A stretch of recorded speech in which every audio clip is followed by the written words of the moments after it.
Do we have a title for this one? I guess the it's quiz the part quiz. 2, insert title here. The quiz part 2, pop quiz. Okay, sure. I mean, I don't know if that's good or bad. The quiz 2, the quizzing. Gosh. Don't we have one called that? We have a thankening. We have a million thankenings. I know, it feels like we have lots of ings. The quiz 2, final grade? No. Midterm. Midterm. I'll pick your favorite. There's a bunch of them there. I don't know. Midterm's pretty funny. Okay. Who has a quiz for a midterm? I don't know. The quiz. I don't know. I'm not as good at titles as you are. The quiz 2, quizzically inclined. Back in the Quizzadle. That's pretty good. There you said you weren't good at names, Danielle, and you nailed it. You always give me words that are super hard to spell. Quiz. You can Z? put another Z if you want another it'd be 2 Z's. ADLE. I think it would be Quizzadle. I think it's 2 Z's. 2 Z's ADLE.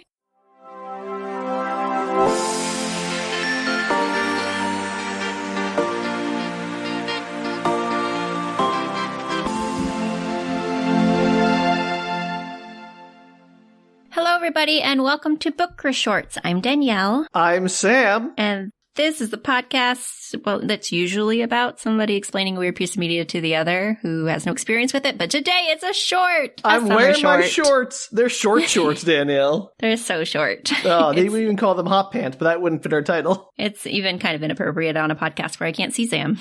Danielle, please. We don't need to tell our listeners everything. No, today we're going to do part 2 of something we did 3.5 years ago, everybody. We're really scraping the bottom of the barrel here. It's the quiz 2, back in the Quizzadle. Through a lot Nailed of it. title options, this is what we chose. This was the best, everybody. I don't think that's hard to believe. It's amazing. Absolutely stellar title. Yeah, this is going to be the podcast where we tell the other person the title of a book and the author, and then we give them 3 summaries, but only one of the summaries is correct, and they have to pick which summary it is. Yes, it's really more a test of how badly we can try to make up a plot. Yeah, just pure random guessing. Yeah, honestly. I think I did not do very well on that episode, so I'll see if I can redeem myself today. This might be the one. Like I mentioned earlier, my summaries are a little questionable. I mean, I think that makes it harder because it's like if all of them are chaotic, there's no chance to pick out which one is like, oh, that's definitely a Danielle piece. That's true. So we'll see. So are you going to start us off on this, or am I starting us off on this, Sam? I don't know, you're in charge here, Danielle. Make a decision. That's not how that works. How do we normally do it? Doesn't usually the other person have to do it? Last time I had to start, you gave me the thing. So you know what? This time you have to start. So you're going to give me the thing? That's a great question. What did you mean by start? I meant you give me one, maybe. I think that's what I meant in my head. I start again. As I started last time, I start this time. That's fine with me. I'll go, Sam. I mean, I'm happy to do it. I just want to know what your decision is because I was so confused. I will give you the options and you have to pick. Okay, perfect. Great. I'm going to do terrible at this. Let's do it. All right. The first book is That Time I Got Drunk and Yeeted a Love Potion at a Werewolf. Meat Mishaps, Book 2 by Kimberly Lemming. You're going to need to take that title again, because what? Is this some Kindle, like, shovelware kind of thing? What? You know, like someone, like all those John Testa books or whatever it is, the guy who does, like, all those erotica that are, like, 40 pages long and makes, like, 1,000 of them. No, this is, I assume, probably self-published, but it is pretty popular in certain circles, so I felt okay doing it. Okay, give me the title. Maybe even, type the title out to me so I can see what the heck you're saying. Sure, I can send it to you. All right, so what you said is The Time I Got Drunk and Yeeted a Love Potion at a Werewolf, Mead Mishaps, number Book 2. Also, the fact that this has the word yeet in it dates it rather strongly. Love it. Okay, this could be literally anything, Danielle. Yeah, isn't that the point? I mean, I try to pick books that I had on my shelf that are actual, like, you know, a sane person might consider an actual story. But okay, No, let's do it. I have absolutely no books on my shelf. Oh, it's not true. I have like 10 books on my shelf. I wasn't going to use any of those. Okay, great. All right, let's see what you got. So the first summary is, Bree's never been particularly coordinated or lucky. Who else would accidentally throw a drink at someone's head only to miss entirely and hit a stranger behind them? And who else would have that stranger fall madly in love with them because it turns out that the drink she threw was a love potion? Yeah, probably just Bree. Running her cheese business and dealing with a pirate ship full of demons that just moved into town was hard enough. Now on top of it, she has to convince a werewolf that she's not really his fated mate. Though even she's got to admit, having a gorgeous man show up and do all her chores while telling her she's beautiful isn't the worst thing to happen to a girl. All right. The fact that her name is Bree and Cheese Shop, I hate that. So good. Exactly my sense of humor. I mean, I don't know. You said you're pretty bad at puns, so I don't know. That was pretty funny, though. It was good. So, but my point is, I'm not sure if you managed to come up with that pun or if that was. I occasionally have a pun in me, Sam. It does happen. It does. Look, I'm grasping at straws here because I'm groping in the dark for any semblance of like a rope to grab onto to pull myself out of this abyss. Maybe I just thought because she ran a cheese business, it'd be funny if it was like Bree's cheese. Okay, give me number 2 already before I forget. Number 2, Maggie just wants to live a life that allows her to read books, order Chinese food every night, and live in the relative comfort of her air-conditioned New York apartment. But when her friends refuse to let her climb into her favorite fantasy novel again and pull her out for a night of drunken revelry, things go horrifyingly awry. A psychic parrot, a love potion, and 6 shots later, Maggie finds herself knee-deep in puppy love, and not the cute kind, the literal kind, where Werewolf follows you home declaring his love for you. Unsure what to do, or that werewolves even existed, Maggie finds herself thrown into a battle for alpha of the local werewolf pack. Belly rubs aside. Is she ready to step out into the world? The parrot seems to think so. You are so good at these. I hate it.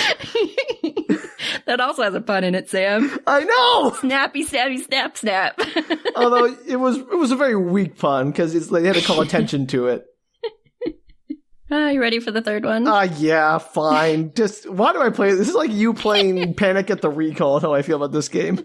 Charlie works for the largest vampire law firm in Louisiana, but plot twist, she isn't a vampire. And the only human counsel, it's sometimes a bumpy ride. But nothing is worse than when she finds herself involved in one of the biggest cases of the century against one of the city's hottest lawyers, who incidentally is also the hottest werewolf she's ever seen. But plot twist, also the biggest jerk. Problem? Obviously. Vampires and werewolves aren't just rivals in fiction, they're rivals in court as well. And no matter how hot he is, Charlie can't help but want to stab him with a silver stake.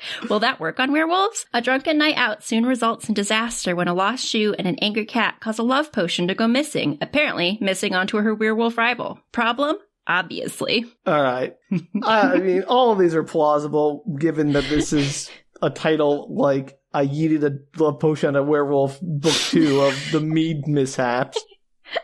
100% want to read it. So I'm going to have to go with the strongest pun in the series, which is number 1. You sure? Is that your final answer? I got it. That's probably wrong, but if you came up with that pun, you deserve the reward for it, because it was a great pun. I did not come up with that pun, Sam. That is the actual plot of the story, and I am going to read it. You're going to read book 1 first? Maybe. I think, if I recall, because I have looked at this series before, I just have not read it, I think the first one's unrelated, but I could be wrong. Okay, sure. That is incredible. Well done. I was literally just going based on pun sense. I'm going to admit this. I did not notice the pun until you pointed it out. Oh, puns. Yeah. Danielle and her puns. I did do puppy love. You got to give me some credit for a mild pun there. Yeah, but the fact that you had to call it out was like, that sounds like Danielle. I only pointed it out because you were so hung up on the pun of the first one. No, but I mean like the fact that in these summers, like, you got to get puppy love, but not the good kind. Like, yeah. Okay. You and I had very different approaches to how we tried to make our summaries, Danielle. What does that mean? How else would you do it? I mean, you did like insanely different things. I did mildly different things. I did like a spot the differences kind of thing. that's so much harder. I don't know. You give me a hard time about the titles, but man, that's so much harder to pick 3 things that are similar. Well, you'll see why I did this when when I go through these. Okay, well, you're up. I'm up. All right. So my first book for you today is Dream Park, a collaboration by Larry Niven, whose name you should remember by now, and Stephen Barnes. Larry Niven, the author of Ringworld. I was going to say, isn't he the author of one of our books? It was Ringworld. Yeah, Ringworld. So he's back, this time with Stephen Barnes. All right, so here are the plots. Okay. Using sophisticated virtual reality programs, Dream Park gives members of the International Fantasy Gaming Society the perfect setting for live-action role-playing adventures that feel dangerously realistic. The South Seas Treasure game promises to be Dream Park's crowning achievement. Legendary game master Richard Lopez has devised a scenario for 15 players to undertake a 4.5-day quest. Guiding the players through this enigmatic odyssey is former lore master Chester Henderson. For this event, we'll determine which of them is truly a master of their domain. But for the gamers being used in this battle of wits, the fantasy slaying of monsters is suddenly interrupted by murder. All right, you got that? Got it. All right. Number Sounds 2. fun. Yeah. I'd read that. Yeah. Number 2. Using sophisticated virtual reality programs, Dream Park gives members of the International Fantasy Game Society the perfect setting for live-action role-playing that occurs this exact same thing that you in said the last player's time? dreams. What was the first one? Wait. The first one was live-action role-playing adventures that feel dangerously realistic. Okay, sure. In the player's dreams, all right. So is it real or is it dreamscape? See, this is mean.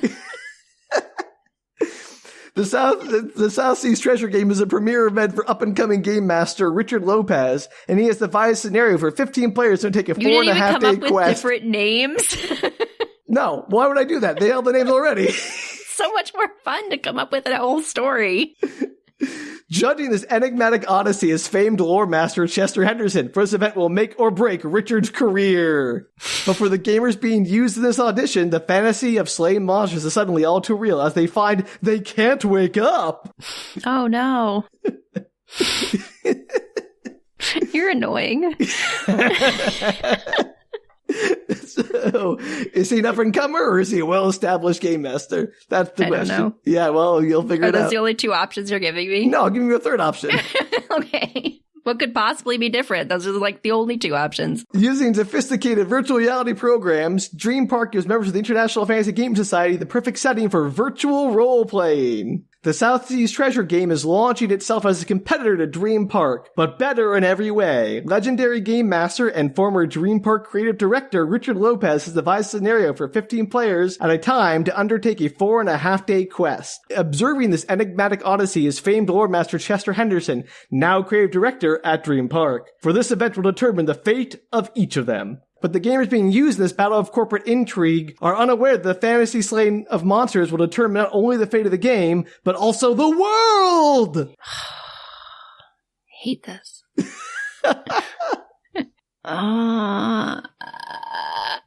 The third one. The corporate intrigue? Yeah. You sure? No, but I'm going to go with it. Ooh, it's number 1. It's the theme park. I wouldn't have guessed. I would never have guessed number 1. I would have definitely gone with number 2 second. Why not number 1? I don't know. Yeah. There's that. It's a murder mystery that takes place during a LARP. It's amazing. It's really good job, Sam. Weird book. All right, like I said, you and I have very different approaches to this. It's not fair. It's so much harder. It's fair or not. It's funnier to me to be like, okay, here's Richard Lopez. Who is he? Did you do this last time too? I don't remember. It was 3 years ago. I did very different ones last time, I think. I did Captain, the Shatner Star Trek book and things like that, I think. Okay, sure. Yeah. Anyway, what do you have for number 2? Number 2, How to Age Disgracefully by Clare Pooley. Oh, I got that down already. I don't need a book. So, approaching her 80th birthday, Evelyn, recently divorced from her husband, he was a ding-dong, decides to celebrate with the road trip he never allowed her to take, a 6-week trip across the United States. After picking up a hitchhiker outside of Nevada, the two head out in search of adventure and quickly realize they may have signed up for more than they can take on. A bank robbery, 6 ferrets, and a 2-day course on how to make muffins later, Evelyn makes her way across the country, reflecting on the life she never got to live, and the one she did. Dang. Danielle, if I ever have to have a book summary written, I'm calling you. My one skill. I have many skills. That's definitely one of them. All right, you ready for the next one? Yeah, bring it. When Lydia takes a job running the Senior Citizens Social Club 3 afternoons a week, she assumes she'll be spending her time drinking tea and playing gentle games of cards. The members of the social club, however, are not at all what Lydia was expecting. From Art, a failed actor turned kleptomaniac, to Daphne, who'd been hiding from her dark past for decades, to Ruby, a Banksy-style knitter who gets revenge in yarn. These seniors look deceptively benign, but when age makes you invisible, secrets are so much easier to hide. What is a Banksy-style knitter? What does that even mean? You like to know. Yes! Graffiti knitting. What does that even mean? When the city council threatens to sell the doomed community center building, the members of the social club join forces with their tiny friends in the daycare next door, as well as the teenage father of one of the toddlers and a geriatric dog to save the building. Together, this group's unorthodox methods may actually work, as long as the police don't catch up with them first. Okay. So good. And ready for the third one? Yeah, sure. Bring it on. A recent addition to the Lily Valley retirement community, Paulina feels like the new kid at school, anxious and desperately hoping to make friends. To her surprise, she's immediately adopted by her neighbor, who insists she join the local women's group. It's tea and gossip, she's told, but she soon realizes she's in way over her head when the head of the group, Darla, turns up murdered. One of the members is responsible, she's sure of it, but who could it be? How does she turn up murdered instead of like, I'm here, I'm dead? That's a phrase, Sam. I know, I'm just saying. I didn't think it was weird when I read it. Is it Betsy, a terminal knitter of sweaters for her terrier Lopsy, who once threatened to stab Darla with her needles? Arlene, the magpie Paulina is sure was an art thief before retiring. Or perhaps Charlene, the head of the local fitness group, who definitely has used her thighs of steel for evil. Teaming up with the community's recluse, Lopsy the terrier, and the unwilling front desk clerk, they soon find themselves knee-deep in a conspiracy that will not only rock the Lily Valley retirement community, but will give the women's group gossip for years. Okay, great. You know what, Danielle? Again, they're indistinguishable to me. Oh, yeah. Mine are indistinguishable. You should read over yours. No, in terms I'm not saying indistinguishable in terms of what they're in there. Indistinguishable in terms of plausibility, which is equivalent. So, there. So I'm going to go with the one I want to know the most about, which is, what is a Banksy-style knitter? Give me number 2. That's it. You're a winner. Really? Good job. Well, I'm just lucking into these by like picking out one detail that is so dumb that you probably wouldn't write it. What is a Banksy-style knitter? I don't know. You leave like knitted pieces taped to walls around. I don't want to. I assume she makes knitted art and leaves it places. Yes. Crazy. All right. Well, again, fabulous job on your stories. You were just too clever for the actual story. Oh, okay. No, like picking out the insane detail that you would never write because it doesn't make any sense. Anyway, you ready for your next one? I am. All right. Your next book is The White Mountains by John Christopher. Okay. Long ago, the dwarves, small people of the mountains, sealed themselves in their caves. People no longer believe in such tales and have left them behind. But now Orin is no longer happy underground and plans his escape. That's it. That's the story. It's like, where is it going? No, that's it. It's a very short book. All right, ready for number 2? Yeah. Long ago, the tripods, huge 3-legged machines, descended upon Earth and took control. People no longer understand automation nor machines, and unquestioningly accept the tripod's power. But for a time in each person's life, in childhood, they are not a slave. Will still has time to escape. Okay. See, those were mildly different. Long ago, the desert-dwelling people told tales of when the ocean, a massive body of water, had waves that rose like mountains that engulfed their land. People no longer understand the currents. When the earth starts to shake, Abigail knows she and her family must escape. The third one. Abigail. Abigail and the desert-dwelling people who see the white mountains of the ocean? Yes. No, I'm sorry. What is it? Number 2. This is the first book the first book written for the Tripod series. That was my second guess. Yeah, written in the 70s. I would have done When the Tripods Came as the prequel, but that's a little obvious. Good job. All right. Well, you were close. Are you ready for your third one? Let's do it. I'm excited. It's I'm Afraid You've Got Dragons by Peter S. Beagle. Peter S. Beagle? Yes. Really? Yeah. Author of The Last Unicorn? Yes, in fact. And Tamsin. Yeah, I know Peter S. Beagle. Good job, Sam. I didn't know you wrote one called Now You've Got Dragons. I'll have to pick it up. Well, let's see how the description is first. All right. Dragons are common in the backwater kingdom of Belamonte, coming in sizes from mouse-like vermin all the way up to castle-smashing monsters. Oh, no. Gaius Aurorius Constantine Helioglobus Thrax, who would much rather people call him Robert, has recently inherited his deceased dad's job as a dragon catcher/exterminator, a career he detests with all of his heart, in part because he likes dragons, feeling a kinship with them, but mainly because his dream has always been the impossible one of transcending his humble origin to someday become a prince's valet. Needless to say, fate has something rather different in mind. ... He should aim higher than valet, personally, but what do I know? You ready for the next one? Yeah, do it. Also, great name. Thank you. Prince Valentia Margulis Pernicicus Mandarinto loved to just sit back, relax, and enjoy his reign. Unfortunately, that's not on the menu. When a messenger arrives to let him know the dragons have arrived, he finds the whole thing deeply unfair. After all, his father had years of peace under his reign, and why in the world would the dragons decide now was the time to awake from hibernation to discuss the terms of their peace agreement? They couldn't have done that before he was in charge of talking to the beastly creatures. If things went awry, it would be his fault, and he refused to take responsibility for something so ridiculous. Cranky at the intrusion into his planned years of delegating work to others, the conversation goes poorly, and Valencia quickly realizes that not only did he start a war, but the dragons and the peace accord is not what it seemed, and not being burnt to a crisp by a dragon is not something he can delegate. Oh, no! To learn his lesson. Yeah. And the third one. Are you ready for this? What name you got me for this time? I can't wait to hear it. Nobody has seen a dragon in hundreds of years, so imagine the surprise when an egg is found in the center of the town square. Bilibus Mingleberry, local caretaker, good with animals, is quickly put in charge of the egg. He has no idea how to birth a dragon, but surely it can't be much different than a chicken. Unfortunately, dragons are a lot different, and when another egg shows up in the square, and then another, Bilibus quickly realizes they may have a problem, especially as they start to hatch and grow, and the city quickly becomes overrun. When a mysterious man appears in the town square declaring he is there to rid the city of dragons, only Bilibus seems suspicious. Is something more going on? Where are the eggs coming from? And where the dragons disappeared to before? He knows he has to take a side, and to a surprise, it may be against his own people and with the dragons. Wow. 3 books I would read. Again, I'm going to pick out an insignificant detail and use that as my deciding factor, which is the name. Fabulous. And I like the first name the best, so I'm going with it. What was that? The Gaius Aurelius Constantine? No, before that, the one about like, call me Robert. Oh, yeah, that one. Yeah. That is the correct one, Sam. Yes! 3 for 3. You're such a winner. Wow. My strategy of picking one detail and focusing on it has worked out. Now you know what to do for future runs.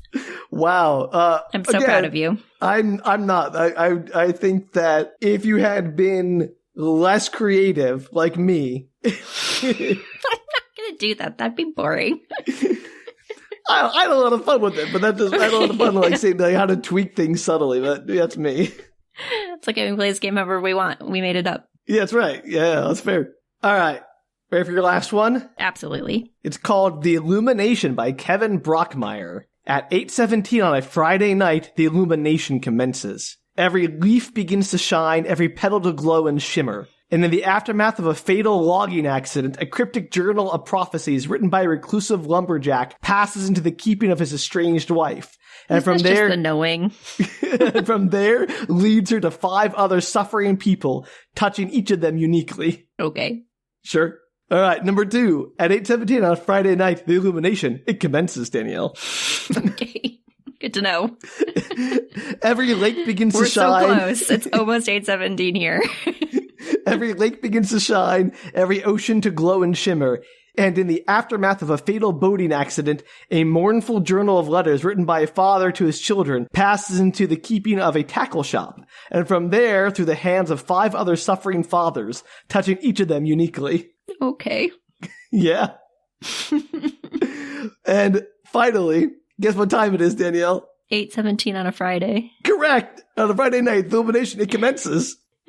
Every wound begins to shine, every bruise to glow and shimmer. And in the aftermath of a fatal car accident, a private journal of love note written by a husband to his wife passes into the keeping of a hospital patient, and from there through the hands of 5 other suffering people, touching each of them uniquely. This is like Russian roulette. Who knows? Yeah, right? It's so hard. I'm going to go with C. Number 3? Yeah. Correct! Hey, I got one. It didn't sound like the one you would write. Yeah, why is that? I don't know. It just didn't. Too sentimental? Yeah, inclusive It didn't have her inclusive lumberjack? It sounded more like a book. Like that you wouldn't write. Is that more like a book? Oh, okay, so the ones that didn't sound like books. I mean, yeah, too sentimental is a good way to put that. I like, even though the other ones were obviously on other levels, but more personal sentimentality. Yeah, mine was about a fatal logging accident and a journal going to a tackle shop. What's not to love? See, I try to give you hints. Good job. I think you did fabulously on the writing, so I'm going to give Next time I'm going to do your versions of things and you can see how hard that is. Oh, I know how hard that is, Danielle. I think you did one of those for the first one in the first episode. But I have no doubt it's very hard. So I don't think I earned a win. I think I guessed my way to a win, but I'll take it. Yes, but you did it through knowledge. What knowledge? Of me. Oh, yes. Well, the first one. What would Danielle not do? Yeah, with the first one, the brie pun I got. The other one was a pure guess.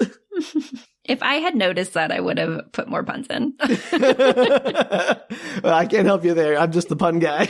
I can't help that I don't always recognize puns. Oh, but I think that was fabulous.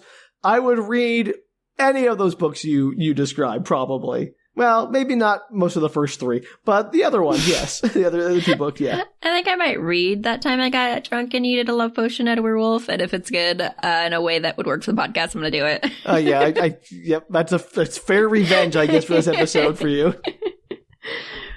Well done. If anyone out there has suggestions for books with bonkers summaries we could do on this episode, please feel free to send them to Danielle or contact us at bookretorts.com. You can also tweet, Instagram, or Facebook us at bookretorts. And if you want to help us fund a writing seminar to make us better at this, you can do so at patreon.com/bookretorts. I'm perfect at this. You are. No, I'm not just kidding.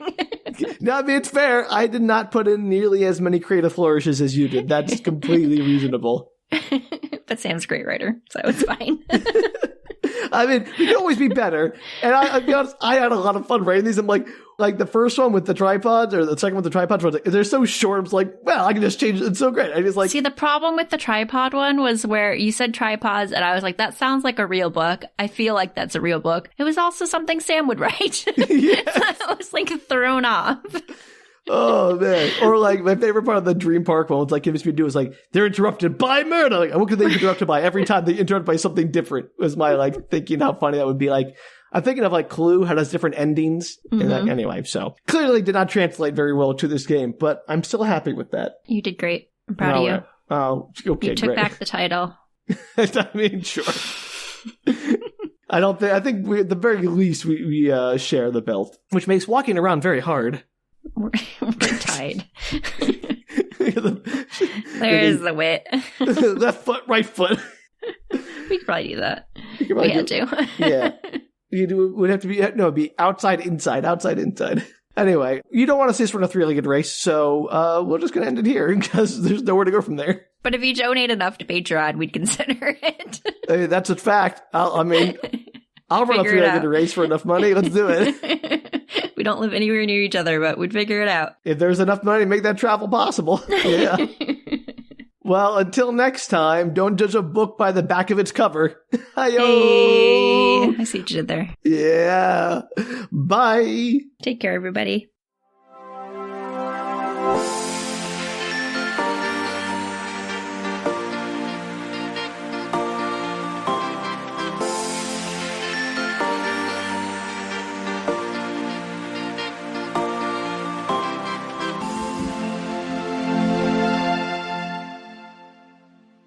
Collaborate, Danielle, collaborate. Stop collaborating and listen.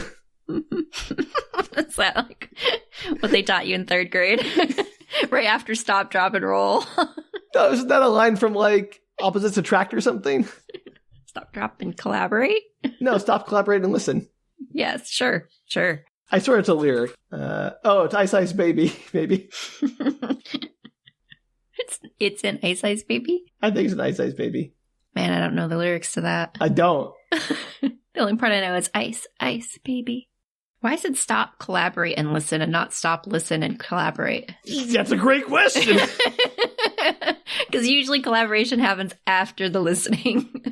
I have questions. Yeah, I mean, but the phrase is stop, collaborate, and listen. I believe you. But listen to what after you've collaborated? How does that make sense? Such a great question, Danielle. How do you get to the collaboration without the listening?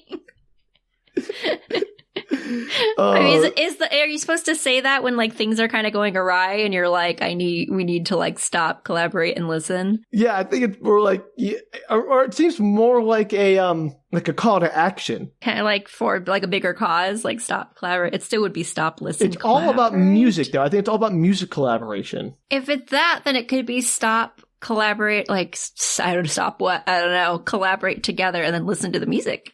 Yeah, I think if that's it's a problem-solving technique, it needs to be reversed. If it's just a how to get to a music piece, then I suppose stop, collaborate, it's and listen makes definitely sense. lyrics from Ice Ice Baby. And it still does not make sense. Well, I mean, but at least I understand where it comes from and why it doesn't make sense, because it's Vanilla Ice. Contextually in the rest of the song, okay. It's if you look at the Ice Ice Baby lyrics. I believe you that it's in there, but what contextually in the rest of it? Yo, VIP, let's kick it. Ice Ice You're gonna Baby. do all the lyrics. Ice Ice Baby. All right, stop. Collaborate and listen. Ice is back with my brand new invention. Something grabs a hold of me tightly. Flow like a harpoon daily and nightly. Will it ever stop? Yo, I don't know. Turn off the lights and I'll glow. Carry on. To the extreme, I rock a mic like a vandal, light up the stage and it wax a chump like a candle. Dance, go rush to the speaker that booms. I'm killing your brain like a poisonous mushroom. Boo. Deadly when I play a dope melody. Anything less than the best is a felony. Gosh. Love it or leave it, you better gang way. You better hit bullseye, the kid don't play. If there was a problem, yo, I'll solve it. Check out the hook while my DJ revolves it. And it goes on. And the chorus? You gotta get to the chorus. Ice Ice Baby, Vanilla Ice Ice Baby. This goes Vanilla Ice Ice Baby 7 times. Okay, I'll let you stop. If that's not the outro, I don't even know what would be. I think your indignation about the content of Stop, Collaborate, and Listen, and you'd be like, yeah, it's from Ice Ice Baby. What does it even mean? You were so angry. That should just be a really long outro. It's a short episode. You could have 5 minutes of us discussing that. And you hear that? This is all Danielle's fault, lyrics. Everyone. It's all her fault. Everybody wants to hear you just speak the lyrics of Ice Ice Baby. Look, if you can rip off Under Pressure, I can rip off Ice Ice Baby into a spoken word piece like Shatner. Snap, snap, snap. Okay, this has gotta stop.